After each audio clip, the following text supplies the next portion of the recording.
नमस्कार। स्कूल विद्यार्थी इस चैनल में आप सभी का बहुत बहुत स्वागत। मेरा नाम है सोनाली जाधव। स्कूल विद्यार्थी ये चैनल खास करके स्कूल गोइंग स्टूडेंट्स और उनके पेरेंट्स के लिए बनाया गया है ताकि उनको पढ़ने में थोड़ी हेल्प हो जाए। आज हम देखेंगे हिंदी सब्जेक्ट। स्टैंडर्ड है 10th, बोर्ड है महाराष्ट्र, ईयर है 2020 एंड 21। सो इम्पोर्टेंट टॉपिक जो है हिंदी पेपर पैटर्न, वो आज हम देखने वाले हैं। विभाग 1। ओके, आपके पेपर में सबसे पहले विभाग 1 होगा जो कि गद्य पे आधारित है, यानी कि आपके चैप्टर्स, और वो कितने मार्क्स के आने वाले हैं? 20 मार्क्स। ओके, मतलब आप हिंदी में जितने चैप्टर्स रीड करोगे वो आपको 20 मार्क के लिए आने वाला है। क्या होता है विभाग 1 में और ये 20 मार्क कैसे डिस्ट्रीब्यूट होते हैं ये यहाँ पे मैं बताती हूँ। आपको सबसे पहला क्वेश्चन नंबर 1 आएगा और उसमें आपको एक पैराग्राफ दिया जाएगा हिंदी का। किसी भी आपके जो चैप्टर है उसमें एक चैप्टर का आपको यहाँ पे एक पैराग्राफ दिया जाता है। कितने मार्क्स के लिए होता है वो? 8 मार्क के लिए। ठीक है, 8 मार्क्स के लिए वो होता है। 8 मार्क्स में भी उसका डिस्ट्रीब्यूशन कैसे होता है देखिए। अगर आपको यहाँ पे एक पैराग्राफ दिया होगा, आपको वो रीड करना है और उसके अकॉर्डिंग आपको एक कृति पूछी जाती है। मतलब उस पैराग्राफ से कोई आपको क्वेश्चन पूछा जाता है, कृति पूछी जाती है, वो आपको 2 मार्क्स के लिए होगा। बाद में क्वेश्चन नंबर 2 में आपको एक शब्द में उत्तर लिखिए, इस टाइप के क्वेश्चन पूछे जाएंगे। तो यहाँ पे आपके 4 मार्क ख़त्म हो जाते हैं। ठीक है, मतलब ये टोटली जो 4 मार्क्स हैं आपके, वो टोटली किस पे बेस हैं? तो आपके पैराग्राफ के ऊपर होंगे। ओके, उनमें से ही आपको ढूंढ के लिखना है। अभी आगे है व्याकरण। ओके, व्याकरण मतलब कौन सा व्याकरण होता है? जो आपको पैराग्राफ में ढूंढना होता है, वो वाला व्याकरण है यहाँ पे। तो यहाँ पे प्रत्यय लगाना, ओके, जिनको हम लोग सफिक्स बोलते हैं इंग्लिश में। सो प्रत्यय, उपसर्ग लगाना, या फिर वचन, एक वचन, द्विवचन, लिंग, नाम पहचानो, इस तरह का जो ग्रामर आपने 10th स्टैंडर्ड तक पढ़ा है, जो बेसिक ग्रामर है, नाम, सर्वनाम, विशेषण, क्रियापद, ये जो बेसिक ग्रामर जो होता है, वचन, लिंग, वो आपको यहाँ पे करना होता है। और वो ग्रामर आपको कितने मार्क्स के लिए होता है? 1 और 1 यानी कि 2 मार्क के लिए। तो ऊपर ये 4 मार्क्स यहाँ पे आपके होते हैं और यहाँ पे ग्रामर के आपके 2 मार्क्स। ठीक है, और लास्ट होता है आपका स्वमत, मतलब आपको खुद आंसर लिखना है। ठीक है, इस तरह से आपके 8 मार्क्स यहाँ पे एक पैराग्राफ में कंप्लीट हो जाते हैं। वैसे ही सेम आपको आ में आएगा, मतलब नेक्स्ट वाला पैराग्राफ। 2 पैराग्राफ आपको आते हैं पठित गद्य में। पठित यानी कि जो आपके चैप्टर्स है उनमें से 2 पैराग्राफ आपको आते हैं। 8 और 8 मतलब 16 मार्क्स। ठीक है, अभी देखिए यहाँ पे 8 मार्क का डिस्ट्रीब्यूशन भी वैसा होता है। आपको यहाँ पे एक पैराग्राफ दिया जाएगा जो आपके चैप्टर में है, उसमें से ही आपको एक कृति करनी होती है। हाँ, मतलब आकृति दिया होगा, वो फिल करना होता है बॉक्स, उस टाइप का, और या फिर एक क्वेश्चन में जवाब दीजिए, इस टाइप का। तो वैसे ही सेम 2 और 2 4 मार्क यहाँ पे आपके हो जाते हैं। बाद में फिर से है हमारा कि व्याकरण चालू होता है। व्याकरण में आपको क्या पूछ सकते हैं? विलोम शब्द लिखिए, मतलब पैराग्राफ में ही ढूंढ के करना होता है ये। विलोम शब्द, समानार्थी शब्द, या फिर अंग्रेजी शब्द लिखिए जो पैराग्राफ में होगा। मतलब इस पैसेज में जो भी आपको ग्रामर आता है 2 मार्क के लिए, वो मोस्ट ऑफ पैसेज में ही ढूंढना होता है। या फिर बेसिक ग्रामर होता है जैसे कि नाम पहचानो, ओके, इस टाइप का होता है, ज़्यादा डिफ़िकल्ट नहीं होता। मतलब आपने 5th 6th स्टैंडर्ड में जो भी कुछ बेसिक सीखा होता है वही यहाँ पे पूछा जाता है। बाद में सेम एज इट इज़ आपको स्वमत आएगा 2 मार्क के लिए। ये आपको खुद के मन से लिखना होता है। ठीक है, इस तरह से ऊपर हमारे ये 8 मार्क्स और नीचे 8 मार्क्स, ऐसे हमारे 8 एंड 8 क्या होता है? 8 + 8 16 यहाँ पे कंप्लीट हो जाते हैं। पर ये जो विभाग है ये टोटल 20 मार्क का है, तो अब भी हमारे 4 मार्क्स बचते हैं। तो वो आपको आता है अपठित उतारा, मतलब अपठित गद्यांश। ये आपको अनसीन पैसेज होगा, तो ये आप पहली ही बार पढ़ेंगे एग्ज़ाम के वक्त, जब आपके पास सामने क्वेश्चन पेपर आता है तो। हाँ, ये आपने कभी पढ़ा नहीं होगा, ये अपठित है। ये कितने मार्क्स के लिए होता है? तो 4 मार्क्स के लिए होता है। इसको आपको अच्छे से समझ के पढ़ना है, टाइम लेके पढ़ना है, क्योंकि ये चीज़ आपने पढ़ी नहीं है कभी भी। आपको ये चीज़ एग्ज़ाम में ही दिखाई दे रही है। ऊपर वाले जो दोनों पैराग्राफ के बारे में मैंने जो आपको बताया, तो वो कैसे आपने वो स्टोरी सुना है, आपने वो चैप्टर सुना है, क्योंकि आपके टेक्स्ट बुक में था, तो उसके क्वेश्चन आंसर आप फटाफट से लिख सकते हो। पर इसमें थोड़ा टाइम लीजिए और अच्छे से लिखिए, पढ़िए पैसेज। यहाँ पे भी सेम चीज़ होती है, आपको उत्तर लिखने को दिया जाता है, 2 क्वेश्चन पूछेंगे ईजी वाले, उसके आंसर आपको पैराग्राफ से ढूंढ के लिखने हैं, और ये 2 मार्क्स के लिए आपको स्वमत आएगा, तो वो भी आपको खुद के हिसाब से लिखना है। ठीक है, इस तरह से हमारा जो विभाग 1 है वो यहाँ पे कंप्लीट हो जाता है। कितने मार्क्स के लिए? 20 मार्क्स के लिए। 80 मार्क का हमारा पेपर है, 80। ठीक है, तो उसमें से 20 चले गए। आपको पता है 20 मार्क्स के लिए क्या क्या करना है। अभी हम लोग जाएंगे आगे पद्य विभाग में। पद्य यानी कि आपकी पोयम सेक्शन चालू होता है विभाग 2 से, और आपके टेक्स्ट बुक में जितनी भी पोयम है वो सब मिला के कितने मार्क्स के लिए आने वाली है? 12 मार्क्स के लिए आने वाली है। तो क्या क्या करना होता है हमें पोयम के लिए? तो आपको क्या आएगा? क्वेश्चन नंबर 2 में में एक पद्यांश आएगा, मतलब एक स्टांजा आएगा आपको पोयम का। कितने मार्क्स के लिए आएगा? 6 मार्क्स के लिए आएगा। ओके, वो 6 मार्क्स कैसे डिस्ट्रीब्यूट हुए हैं वो देखते हैं। पहला आपको आएगा संजाल पूर्ण कीजिए, मतलब आपको पोयम के बेस पे ही कुछ क्वेश्चन के आंसर या फिर कृतियाँ आएंगी। हाँ, ट्री डायग्राम आएगा, तो वो सब आपको कंप्लीट करना है। यहाँ पे सिंपल होगा, आपको पोयम में से ही मिल जाएगा, और वो पोयम आपने टेक्स्ट बुक में पढ़ी है तो आपको फटाफट से वो समझ में आ जाएगा। बाद में इम्पॉर्टेंट टॉपिक है जो है व्याकरण। ओके, आपको इस पे ज़्यादा फोकस करना है जब आप पढ़ोगे पोयम। कविता के जो शब्द आएंगे उनका आपको शायद से अर्थ पूछेंगे, या फिर वचन परिवर्तन आएगा, तो वो करना पड़ेगा आपको। तो इस तरह से 2 मार्क्स के लिए आपको क्या आएगा? ग्रामर आएगा। और इसके लिए आप ज़्यादा से ज़्यादा, मैं आपको बोलूँगी कि कविता जब भी आप पढ़ते हो तो उन कविताओं के जो कठिन शब्द होते हैं उनका अर्थ हमेशा अपने नोटबुक में लिखिए। टेक्स्ट बुक में पोयम के नीचे, उस शब्द के नीचे अर्थ लिखिए, क्योंकि वो हैबिट आपको बहुत फ़ायदेमंद होगी। क्योंकि ऐसा अगर आपको क्वेश्चन आ गया तो आप यहाँ पे आपका 1 मार्क्स बचा सकते हो। ठीक है, और सबसे इम्पॉर्टेंट चीज़ है कि आपको 2 मार्क के लिए यहाँ पे स्वमत नहीं आता पोयम में। यहाँ पे क्या आता है? आपको जो स्टांजा दिया होता है पढ़ने के लिए, उसी का आपको कोई भी, मतलब पहले की 4 लाइन या फिर बोलेंगे आखिरी 4 लाइन, उनका आपको सरलार्थ लिखना होता है। सरलार्थ मतलब क्या होता है? उसका मीनिंग, आपको उसका मीनिंग क्या समझ में आता है, तो वो आपको लिखना होता है। तो पोयम का नाम, पोएट का नाम, और उस 4 लाइन में क्या क्या बोला है उसके बारे में आपको लिखना है। ठीक है, सो ये आपका 6 मार्क्स यहाँ पे पोयम का होता है। टोटल कितना मार्क्स है? 12। अभी हमारे 6 हुए। तो आगे के 6 मार्क्स के लिए और एक कविता को आपका पद्यांश देंगे। ओके, मतलब 2 कविताएं आपको आने वाली है। तो दूसरे का भी सेम एज इट इज़ होगा। थोड़ा सा चेंजेस हो सकता है कि आपको कोई शब्द दिया जाएगा और उससे वाक्य तैयार करने को बोल सकते हैं। वो कविता के अकॉर्डिंग ही आपको शब्द मिलेंगे। व्याकरण में आपको वैसा ही आएगा कि अर्थ दिया जाएगा और आपको शब्द लिखना होता है। ऊपर क्या था कि आपको शब्द दिया जाएगा और उसका अर्थ लिखना पड़ता है। तो साइमल्टेनियसली कोई भी चीज़ आपको पूछेंगे, इसके लिए शब्द और अर्थ हमेशा ध्यान में रखा कीजिए। बाद में एक एक शब्द के लिए अलग अलग अर्थ होते हैं, ऐसा क्वेश्चन पूछ सकते हैं। मतलब पोयम के, आप जब भी पोयम का स्टडी करेंगे तो बहुत ही अच्छे से स्टडी कीजिए, मन लगा के स्टडी कीजिए। ओके, और बाद में यहाँ पे आपको सेकंड जो पद्यांश पूछेंगे उसमें आपको स्वमत वो पूछेंगे ही पूछेंगे, तो यहाँ पे आपको स्वमत लिखना है। ठीक है, तो ऐसे हमारे ये 6 मार्क्स और ऊपर के 6 मार्क्स, ऐसे हमारे 12 मार्क्स हो जाते हैं। अभी सबसे इम्पॉर्टेंट टिप मैं यहाँ पे आपको दूंगी। देखिए, हमारे टेक्स्ट बुक में एज़ कम्पेयर चैप्टर्स कविताएं बहुत ही कम होती है।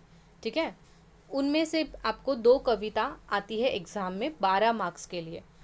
हाँ, तो मैं आपको यही सजेशन दूंगी कि आप पोयम्स है वो बहुत अच्छे से कीजिए, उनका जो भी ग्रामर वाला पार्ट है या फिर कुछ भी जो है, आप बहुत अच्छे से कीजिए, स्वमत अच्छे से कीजिए, भावार्थ उसका सरलार्थ अच्छे से जानिए।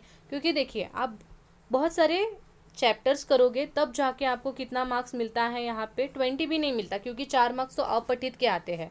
तो आपको 8 और 8 मतलब 16 मार्क्स के लिए आप इतने सारे चैप्टर्स रीड करते हो, उसके क्वेश्चन आंसर स्वमत याद करते हो। और यहाँ पे देखिए, यहाँ पे आपको कितना ईजी चांस है ये मार्क्स गेन करने की, कि आप सिर्फ और सिर्फ गिन चुन के आपकी 5 या 6 पोयम होती है, ओके। तो वो अगर आप अच्छे से करते हो पूरे किताब में से, तो आपके 12 मार्क्स यहाँ पे कंफर्म हो जाते हैं, ठीक है। वहाँ पे इतने मेहनत करोगे तब जाके आपको 16 मार्क्स मिलते हैं, और यहाँ पे 12 मार्क्स आपको, बहुत कम कविताएं हैं पर वो अगर अच्छे से करोगे तो यहाँ पे आपको बहुत स्कोरिंग टाइम है, ठीक है। बच्चे कविता पे ध्यान नहीं देते, और कविता में बहुत सारे छोटे छोटे जो क्वेश्चंस होते हैं 1 मार्क्स के लिए, तो ऐसे उनके मार्क्स बहुत कम हो जाते हैं, और कुछ बच्चे 12 में से 6 ही निकाल लेते हैं। तो हमें बहुत लॉस होता है यहाँ पे। ये मार्क गेनिंग का सबसे अच्छा तरीका होता है। और चैप्टर कैसे हमें स्टोरी वाइज ध्यान में रहते ही है, पर कविताएं हमें ज़्यादा ध्यान दे के पढ़नी होती है, ठीक है। तो ये बात हमेशा माइंड में रखिए। अभी आगे देखेंगे हम लोग पूरक पठन। पूरक पठन मतलब क्या होता है, इंग्लिश में जिसे हम लोग रैपिड रीडिंग बोलते हैं वही पूरक पठन होता है, मराठी में उसे ही हम लोग स्थूल वाचन बोलते हैं। तो क्या होता है पूरक पठन? पूरक पठन मतलब लेंदी चैप्टर्स होते हैं और इसमें बड़े क्वेश्चन पूछे जाते हैं, मतलब ये सिर्फ इंफॉर्मेशन के लिए चैप्टर्स दिए जाते हैं। तो ये कितने मार्क्स के आते हैं हमारे एग्ज़ाम में? 8 मार्क्स के लिए। 8 मार्क्स कैसे डिवाइड किए हैं यहाँ पे देखिए। एक आपको गद्यांश देंगे। देखिए आपको पता है ना, पूरक पठन में चैप्टर्स भी हैं और पोयम भी है, तो ये चीज़ें ध्यान में रखिए। तो एक आपको गद्यांश आएगा और एक आपको पद्यांश आएगा, ठीक है। दोनों में वही सेम चीज़ होती है। उत्तर लिखिए, बड़ा क्वेश्चन एक ही आएगा आपको, और स्वमत जो खुद के मन से लिखना है वो भी आपको एक ही आएगा। तो आपको ध्यान में ही रखिए कि इधर तक जो आपका पेपर था ये आपको थोड़ा सा फटाफट लिखना है, ओके। मतलब स्पीड में लिखना है, क्योंकि ये कम चीज़ें यहाँ पे लिखनी है। जैसे ही आपका विभाग 3 चालू हो जाता है वैसे आपको बहुत लिखना पड़ता है, ठीक है। क्योंकि विभाग 3 से मतलब पूरक पठन से ये बड़े क्वेश्चन चालू होते हैं और इसमें आपका बहुत टाइम जाता है, हाँ। तो ये चीज़ हमेशा ध्यान में रखें। जैसे ही आपका विभाग 3 चालू हो जाता है, माइंड में सोच ही लीजिए कि अभी आपको लिखना ही है। तो यहाँ पे देखिए, समझ में आपको इसमें मतलब ये 8 मार्क्स के लिए आपको बहुत बड़े बड़े क्वेश्चन आंसर लिखने होते हैं। एक होता है उत्तर लिखिए और दूसरा होता है स्वमत। स्वमत तो आप खुद के माइंड से लिख सकते हो, पर मैं आपको यहाँ पे एक ही टिप दूंगी कि जैसे ही पोयम बहुत कम होती है, पोयम से भी बहुत कम पूरक पठन होता है, तो उसके जो बड़े आंसर होते हैं वो अच्छे से याद कीजिए, ताकि एग्ज़ाम में जैसे ही आपके सामने क्वेश्चन आएगा आपको याद करने का टाइम वेस्ट नहीं होगा।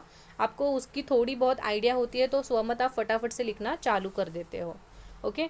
एग्ज़ाम में कम से कम टाइम सोचने में लगे, इस तरह से आप पढ़ाई कीजिए, वो आपको बहुत ही फ़ायदेमंद होती है।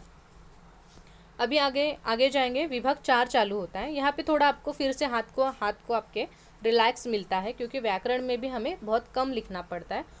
और सबसे इम्पॉर्टेंट हमारे 14 मार्क्स यहाँ पे है, ठीक है। 14 मार्क्स के लिए व्याकरण भी बहुत सारा है, ऐसा नहीं है कि व्याकरण कम है, व्याकरण बहुत सारा है। हिंदी में क्या क्या है तो देखते हैं। पहले है शब्द भेद, 1 मार्क के लिए आएगा, ठीक है। नेक्स्ट होगा अव्यय से वाक्य बनाइए। आपको कुछ अव्यय दिए जाएंगे, ओके, और उससे आपको वाक्य बनाना होगा। 2 अव्यय दिए जाएंगे, पर दो में से आपको एक ही का वाक्य बनाना है, 1 मार्क के लिए, ठीक है। क्वेश्चन नंबर 3 होता है आपका संधि। संधि भी आपको आएगा 1 मार्क के लिए। चौथा क्वेश्चन है सहायक क्रिया। 2 दिए जाएंगे आपको क्वेश्चन, पर आपको एक ही लिखना है, 1 मार्क के लिए। 5वां जो क्वेश्चन है वो होगा प्रथम प्रेरणार्थक रूप और द्वितीय प्रेरणार्थक रूप। ये जो आपको क्रियापद के बारे में क्वेश्चन है वो भी आपको 2 दिए जाएंगे, पर आपको एक ही लिखना है, 1 मार्क के लिए। आगे क्वेश्चन नंबर 6 आपको होता है मुहावरों का अर्थ लिखकर प्रयोग कीजिए। 2 मुहावरे दिए जाएंगे आपको, दोनों में से जो एक इजी लगता है उसका आपको मुहावरे का अर्थ भी लिखना है और प्रयोग करके एक वाक्य खुद बनाना भी है, 1 मार्क के लिए। अगर आपको ये नहीं आता वाक्य बनाना, अगर नहीं आता तो उन बच्चों के लिए मैं बोलूँगी कि आप ये क्वेश्चन मत कीजिए, आप अथवा मतलब उसके अलावा अगर आपको ये दिया जाता है तो आप ये वाला क्वेश्चन कीजिए, ठीक है। उसमें क्या होता है आपको इस क्वेश्चन में कि सिर्फ और सिर्फ आपको मुहावरों का चयन करना होता है। चयन मतलब यूज़ करना होता है। आपको ब्रैकेट में आंसर दिया होता है और आपको सिर्फ अप्लाई करना होता है। तो जिनको सेंटेंस बनाना नहीं आता या फिर सेंटेंस गलत हो जाता है उनका, तो उनको ये बेस्ट ऑप्शन है 1 मार्क के लिए। आगे जाएंगे हम लोग क्वेश्चन नंबर 7। तो यहाँ पे कारक चिन्ह आपको पहचानना होता है और उसका भेद भी आपको लिखना होता है। कारक यानी आपको पता है विभक्तियाँ होती है, प्रथमा द्वितीया, वो सब चीज़, वो 1 मार्क के लिए। क्वेश्चन नंबर 8 है और वहाँ पे आपको लिखना है विराम चिन्ह का आपको यूज़ करना है, प्रयोग कीजिए मतलब यूज़ करना है, और वो वाक्य फिर से आपको लिखना है 1 मार्क के लिए। 9 क्वेश्चन है काल परिवर्तन कीजिए। यहाँ पे आपको 3 सेंटेंस दिए जाते हैं और उसमें से सिर्फ 2 सेंटेंस को आपको एक काल में से दूसरे काल में परिवर्तन मतलब ट्रांसफ़र करना होता है, चेंज करना होता है। आगे देखेंगे क्वेश्चन नंबर 10, ये है वाक्य के भेद। देखिए हमेशा ध्यान में रखिए वाक्य के भेद 2 तरीके के होते हैं, एक तो रचना के आधार पर होते हैं और दूसरे अर्थ के आधार पर। रचना के आधार पर मतलब क्या होता है, सम्मिश्र वाक्य, मिश्र वाक्य, संयुक्त वाक्य। और वाक्य के अर्थ के आधार पर क्या होता है हमारा प्रश्नार्थक, आज्ञार्थी वाक्य, प्रश्नार्थी वाक्य, उद्गारार्थी वाक्य, ये सब यहाँ पे आते हैं। तो ये चीज़ें ध्यान में रखिए, ओके। तो आपको दोनों मतलब रचना के आधार पर भी और अर्थ के आधार पर भी 1 मार्क के लिए क्वेश्चन आएगा, ठीक है। परिवर्तन के वक्त आपको 2 क्वेश्चन दिए जाएंगे, उसमें से एक का आपको सिर्फ परिवर्तन करना है। 11 होता है वाक्य को शुद्ध करके फिर से लिखे, मतलब कुछ वेलांटी, उकार, काना, मात्रा गड़बड़ होगा उसमें, वो आपको करेक्ट करना है और आपको लिखना है। और वो कितने मार्क्स के लिए है, 2 मार्क के लिए है, मतलब 3 आपको दिए जाएंगे, उसमें से 2 आपको लिखना है। इस तरह से इतना सारा आपको ग्रामर आने वाले हैं 14 मार्क्स के लिए, मतलब 14 मार्क्स के लिए आपको बहुत मेहनत करनी होगी, ओके। जैसे ही हमें टाइम मिलेगा वैसे ही हम लोग एक एक टॉपिक पे क्या करेंगे, वीडियो बनाएंगे ताकि आपको उसको थोड़ी सी आइडिया आ जाए, ओके। अभी हमारा जो इम्पोर्टेंट टॉपिक है, सबसे ज़्यादा मार्क्स जिसको मिलते हैं मतलब हमारे पेपर में, वो है 26 मार्क्स वाला क्वेश्चन, उपयोजित लेखन। उपयोजित लेखन में क्या होता है आपका जो भी राइटिंग स्किल है वो उपयोजित लेखन में आता है। तो ये 26 मतलब आप सोचिए अगर 80 मार्क का पेपर है उसमें आपके 30 मार्क्स तो सिर्फ और सिर्फ राइटिंग स्किल पे ही चले जाते हैं। तो अगर आपने ये अच्छा नहीं किया तो आपका जो ओवरऑल जो रिज़ल्ट है, जो हिंदी का मार्क्स है, उस पर बहुत बड़ा असर पड़ेगा। तो इसके लिए आप स्टार्टिंग से इसमें थोड़ा सा काम कीजिए। आप बोलोगे नहीं मैं दिसंबर से और जनवरी से जब मेरी प्रीलियम चालू हो जाएंगी तब मैं देखूंगा, तो ऐसी गलती बिल्कुल मत कीजिए। यह बहुत ही सिंपल और इजी है उपयोजित लेखन, पर आपको इसमें सबसे ज़्यादा इम्पोर्टेंट ज़रूरत होती है तो प्रैक्टिस की और ज़्यादा से ज़्यादा रीडिंग हैबिट की। और जैसे ही आपका ये क्वेश्चन चालू होता है आप एकदम हाथ को तैयार रखिए क्योंकि आपको कंटिन्यूसली बहुत बहुत बहुत लिखना है, ठीक है। क्योंकि देखिए आपको यहाँ पे थोड़ा रेस्ट मिलता है व्याकरण विभाग में, तो उपयोजित लेखन में आपको फिर से स्टार्ट करना है और फिर से लगातार लिखना है। और आपको मैं बता दूँ इसको कम से कम 1 घंटा तो आपको रखना ही रखना है। तो आपको इसके पहले का जो भी पेपर है, ये वाला ऊपर, 1 मिनट, ये वाला जो भी ऊपर का जो पेपर है ये, वो आपको 2 घंटों में कवर करना है। और बाद में ये पूरा 1 घंटा हमें इसके लिए जाने वाला है। क्या क्या है ये 26 मार्क्स के लिए, तो देखेंगे। पहले तो आएगा हमें पत्र, ओके। पत्र लेखन आएगा 5 मार्क्स के लिए। उसमें भी 2 टाइप के पत्र होते हैं, एक होता है अभिनंदन मतलब इनफॉर्मल लेटर होता है, और दूसरा होता है फॉर्मल लेटर, शिकायत, ओके। तो मैं आपको यहाँ पे सजेस्ट करूँगी जो बच्चे अच्छे से लिख पाते हैं उनको फॉर्मल लेटर ही लिखना चाहिए, क्योंकि उसका जो फॉर्मेट होता है वो हमेशा रेडी होता है और बेसिक जो विषय होते हैं वही रिपीट हो जाते हैं सब्जेक्ट। और अभिनंदन उनको लिखना चाहिए जिनको फॉर्मल लेटर लिखना नहीं आता, महोदय महोदया, इसमें बहुत उनकी गलती हो जाती है। तो उन बच्चों को मैं बोलूँगी कि आप जो बचपन से लिखते आ रहे हो इनफॉर्मल लेटर अपने दोस्त को, परिवार को, चाचा मामा, तो ऐसे पर ज़्यादा से ज़्यादा मार्क्स मैं आपको बता सकती हूँ कि आपको फॉर्मल लेटर में ज़्यादा मार्क्स गेन करने को मिलते हैं। पर जिन बच्चों का बहुत बड़ा प्रॉब्लम है उसमें, तो उनको मैं बोलूँगी कि आप इनफॉर्मल लेटर ही लिखिए। आगे जाएंगे और आगे देखेंगे हम कि दूसरा जो क्वेश्चन आता है 4 मार्क्स के लिए, वो होता है गद्यांश। मतलब आपको एक पैराग्राफ देंगे, उसको आपको पढ़ना है और आपको खुद 4 क्वेश्चन तैयार करने होते हैं। ओके, जिनका आंसर आपको नहीं लिखना है, आपको सिर्फ और सिर्फ क्वेश्चन तैयार करने हैं और उनका जो आंसर है वो एक वाक्य में ही आना चाहिए। आपको कारणे लिहा, थोडक्यात उत्तरे लिहा, इस तरह से बड़े बड़े क्वेश्चन आपको नहीं पूछने हैं। आपको एक वाक्य में छोटे छोटे आंसर आए ऐसे ही क्वेश्चन यहाँ पे बनाने हैं और आंसर आपको नहीं लिखना है, आपको सिर्फ क्वेश्चन तैयार करना है। यहाँ पे मैं आपको एक टिप दूंगी कि आपको 4 क्वेश्चन बोला है, फिर भी आप एज अ सेफ्टी के लिए कम से कम 6 क्वेश्चन वहाँ पे बना के आइए, ताकि आपके अगर 2 भी गड़बड़ हो गए तो आपके जो 4 है वो वैसे ही बच जाते हैं और आपको 4 मार्क्स का मतलब 4 क्वेश्चन का 4 मार्क्स मिलता है। और ये कभी भी मत छोड़िए है। ओके, कितना भी आपका लेट हो जाए पेपर, ओके, और आपको पता है कि नहीं नहीं हो सकता, मेरा ऐसे नहीं हो सकता या फिर कुछ नहीं हो सकता, पर आपके पास अगर सिर्फ 5 मिनट भी होंगे ना लास्ट के, तो ये जो क्वेश्चन अगर आपका रह गया है तो सबसे पहले ये क्वेश्चन कवर कीजिए, क्योंकि 4 क्वेश्चन आप 5 मिनट में तो बना ही सकते हो और आपके 4 मार्क्स यहाँ पे मिल जाते हैं। बहुत बच्चे ये क्वेश्चन छोड़ के आते हैं, बहुत बच्चों का तो उपयोजित लेखन ये पूरा ही पार्ट छूट के आता है, क्योंकि वो बहुत स्लो लिखते हैं। तो आपको देखिए, मैं यहाँ पे एक टिप देती हूँ कि आपको अगर अच्छे मार्क्स लाने हैं, बहुत पूरे साल आप मेहनत करते हो, पढ़ते हो, और पेपर के लिखने के वक्त अगर आप स्लो लिखोगे तो उसका कुछ फ़ायदा नहीं होता है। ओके, आपकी पूरी जो मेहनत है वो पानी में चली जाती है, क्योंकि आप डायरेक्टली 30 मार्क ऐसे ही छोड़ के आते हो, तो कुछ मतलब ही नहीं बनता। 80 में से 30 गए, 50 में भी आपके फिर गलत हो जाएंगे, तो बहुत रिजल्ट कम आता है। तो ऐसा मत कीजिए, अभी से चालू कीजिए और ज़्यादा से ज़्यादा लिखिए। लॉकडाउन के कारण एक तो आप स्कूल नहीं जा रहे हो, इसके लिए आपका राइटिंग बहुत ऑलरेडी स्लो हो चुका है, ठीक है, आपके हाथ को उतनी आदत नहीं है जितना हम लोग स्कूल में लिखते थे। तो आपको काम करना है, मराठी, हिंदी, लैंग्वेज जो भी है, संस्कृत, तो उसका रिटर्न वर्क कीजिए, कम से कम 1 घंटा कंटिन्यूस लिखिए, क्योंकि आपको हाथ को हैबिट ही नहीं होगी। ओके, समझ रहे हैं आप मेरी बात? ये फिर आपको आ लिखना है। आ में क्या होता है देखिए, एक तो आपको वृत्तांत लेखन और कहानी लेखन, इसमें ऑप्शन आता है, ठीक है। तो अगर आपको वृत्तांत लेखन अच्छे से आता है, मतलब रिपोर्ट राइटिंग अगर आपको अच्छे से आती है, तो सिर्फ और सिर्फ आप उसका ही पढ़ाई कीजिए पूरे साल तक।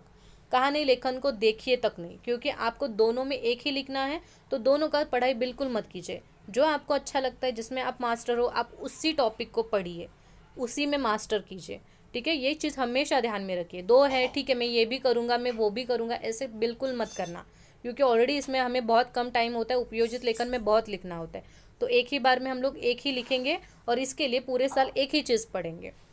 जो बच्चे रिपोर्ट राइटिंग उनको अच्छा नहीं लगता, क्योंकि उनको नहीं सूझता, पर वो कहानी अच्छे से बता सकते, लिख सकते हैं, तो उनको सिर्फ और सिर्फ कहानी लेखन पे ध्यान देना है पूरे साल पे साल, और सिर्फ कहानियाँ लेखन की ही उनको प्रैक्टिस करनी है। और ये ये वो बच्चे करेंगे जिनका इमेजिनेशन ऑसम है, जो फटाफट कुछ भी इमेजिन कर सकते हैं, कुछ भी स्टोरी बना सकते हैं, क्योंकि हमें एग्ज़ाम में इतना टाइम नहीं है कि आप सोचोगे, लिखोगे, तो माइंड में जिनकी फटाफट स्टोरीज बनती है, ओके, तो उन्हीं बच्चों को ये क्वेश्चन करना चाहिए। तो यहाँ पे हमारे ये 5, ये 4 और ये 5, ठीक है, 14 मार्क्स यहाँ पे हमारे हो जाते हैं। अभी हम लोग देखेंगे आगे का क्वेश्चन है, वो है विज्ञापन लेखन। विज्ञापन लेखन का मतलब होता है एडवर्टीजमेंट बनाना, ओके, इश्तहार बनाना। ये इसमें बच्चे सब मास्टर होते हैं, और ये भी क्वेश्चन बिल्कुल बिल्कुल मत छोड़िए। देखिए, पत्र लेखन में मैं समझ सकती हूँ टाइम लगता है, कहानी लेखन में टाइम लगता है, पर सबसे इम्पॉर्टेंट जो चीज़ है ये 4 क्वेश्चन बनाना और एडवर्टीजमेंट बनाना। ये जो 4 और 5 मतलब टोटल हमारे ये ऑलमोस्ट 10 मार्क्स है। 9 मतलब 10, ऑलमोस्ट 10 मार्क्स आपको बिल्कुल नहीं छोड़ने हैं। क्यों नहीं छोड़ने? क्योंकि ये फटाफट बनने वाली चीज़ है। 4 क्वेश्चन फटाफट बन जाते हैं। एक ईजीली हमारा क्या बन जाता है, एडवर्टीजमेंट बन जाता है। उसमें छोटा सा ड्राइंग बनाइए, कुछ स्लोगन लिखिए, फ़ोन नंबर, कॉन्टैक्ट नंबर, तो ये सब हम डिटेल में देखेंगे, फिर भी मैं अभी आपको बता रही हूँ।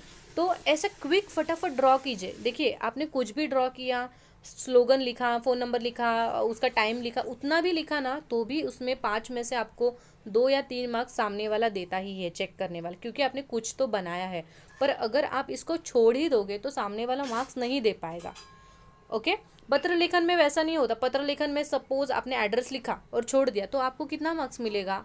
हाफ मार्क्स, वो भी अगर आपका जो चेकर है उसको लगता है तो देगा।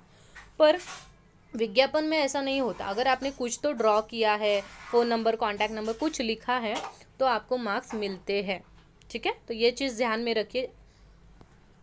और सबसे लास्ट हमारा क्वेश्चन है, जहाँ तक बच्चे पहुँच ही नहीं पाते बहुत सारे, वो है निबंध लेखन, और वो होता है 7 मार्क्स के लिए। बहुत बड़े मार्क्स है, बहुत बड़ा नंबर है 7 मार्क्स। तो ऐसे भी आपको बहुत बड़ा लिखना होता है, अराउंड 2 पेज आपको लिखना होता है ऐसे। और अगर आप एग्ज़ाम में इतना सब लिखने के बाद, मैं भी समझ सकती हूँ कि आपके हाथ में उतनी जान नहीं होती कि आप सोचो, आप बहुत ऑलरेडी फ्रस्ट्रेट हो जाते हो कि बहुत टाइम नहीं है, बहुत लिखना है। तो इसके लिए ऐसे भी हमेशा ऐसे चूज़ करो, निबंध ऐसा चूज़ करो जो आपको देखते ही पता चले कि ठीक है, मैं इसमें 1-2 पैराग्राफ फटाफट से लिख सकता हूँ। और इसके लिए बच्चे पूछते हैं कि निबंध लेखन के लिए हमें क्या करना चाहिए घर पे अभी के वक्त। तो सबसे ज़्यादा मैं बोलूँगी कि आप ऐसे रीड कीजिए। ओके, जितना आप पढ़ोगे उतना आपके माइंड में वो स्टोर हो जाता है। तो जब भी आप एग्ज़ाम के टाइम बैठोगे निबंध लिखने के लिए, तो आपने जो भी कुछ पढ़ा है पहले से, वो आपको फटाफट याद आना शुरू हो जाता है। और रैंडम सब्जेक्ट होते, कहाँ से अलग तरीके के सब्जेक्ट आपको नहीं आते। जो भी पेपर हुए हैं या फिर ऐसे भी आप गूगल पे सर्च करोगे तो बहुत सारे निबंध आपको ऑनलाइन मिल जाते हैं। तो उनको सिर्फ पढ़िए, सुनिए। ठीक है, ये टाइम पास करने वाली जो चीज़ें होती है उसी में उसको काउंट कीजिए। जैसे हम लोग कथाएं पढ़ते हैं, स्टोरी बुक्स पढ़ते हैं, वैसे निबंध पढ़ने की एक आदत डालिए। तो आपको थोड़ा माइंड रिफ्रेशमेंट भी होगा और आपको पता भी नहीं चलेगा और आपका पढ़ाई भी हो जाता है। ठीक है। और एग्ज़ाम में आपको, जैसे आप अच्छे से पढ़ना चालू करते हो ना, आप में आपके माइंड ऑटोमेटिकली वो अडॉप्ट करता है कि लिखना कैसे है। ठीक है, तो ये बात हमेशा आपके माइंड में रखिए और इस तरह से निबंध लेखन की प्रैक्टिस कीजिए। 7 मार्क्स होते हैं तो बहुत बड़ा निबंध लिखना होता है, पर आप ऑल एवरेज जितना भी पहुंचते हो आपको 6 या फिर 5th मतलब 5-6 मार्क्स तो आपको मिल ही जाते हैं। पर इसके लिए आपको स्पीड बहुत अच्छा रखना होता है। ओके, सो आई होप आपको ये वीडियो अच्छा लगा होगा। तो प्लीज़ वीडियो को लाइक कीजिए, चैनल को सब्सक्राइब कीजिए जिन्होंने अभी तक नहीं किया, क्योंकि ऐसी ही बड़ी बड़ी और अच्छी इंपॉर्टेंट इन्फॉर्मेशन हम लोग इस यूट्यूब प्लेटफॉर्म पे इस चैनल के थ्रू शेयर करते हैं एक दूसरे के साथ। तो चैनल को सब्सक्राइब कीजिए, बेल आइकॉन को क्लिक कीजिए ताकि नोटिफिकेशन आपको मिल पाए। और thank you so much for loving me and supporting me. आपके जो भी डाउट्स होंगे आप कमेंट सेक्शन में जाइए, कमेंट में लिखिए। जब तक आप मुझे कमेंट में लिखोगे नहीं, मुझे वो चीज़ें पता नहीं चलेगी। और आपके जैसे डाउट्स होते हैं वैसे ही मैं वीडियो बीच बीच में ऐड करती रहती हूँ। जैसे कि बहुत सारे सब्सक्राइबर ने मुझे बोला था कि जैसे ही मराठी का हिंदी पेपर पैटर्न आपने बनाया, हिंदी का भी बनाइए। तो मैंने ये हिंदी का पेपर पैटर्न बनाया। आई नो खुद बहुत लेट हो गया एक्चुअली मुझे, पर मराठी के क्वेश्चन आंसर, हिंदी पोयम का रसग्रहण, मतलब ये सब चीज़ों में बहुत कम टाइम मिलता है मुझे। और ये पीपीटी बनाना बहुत टाइम कंज्यूमिंग चीज़ होती है, पर I am really sorry for that. और आई होप आपको थोड़ा सा गाइडेंस मिला होगा इस वीडियो के थ्रू, और आप थोड़ा अभी सोच सकते हो कि आपको कैसा पढ़ाई करना है और कब पढ़ाई करना है। ठीक है, so thank you so much. मिलते हैं नए वीडियो के साथ, तब तक के लिए धन्यवाद।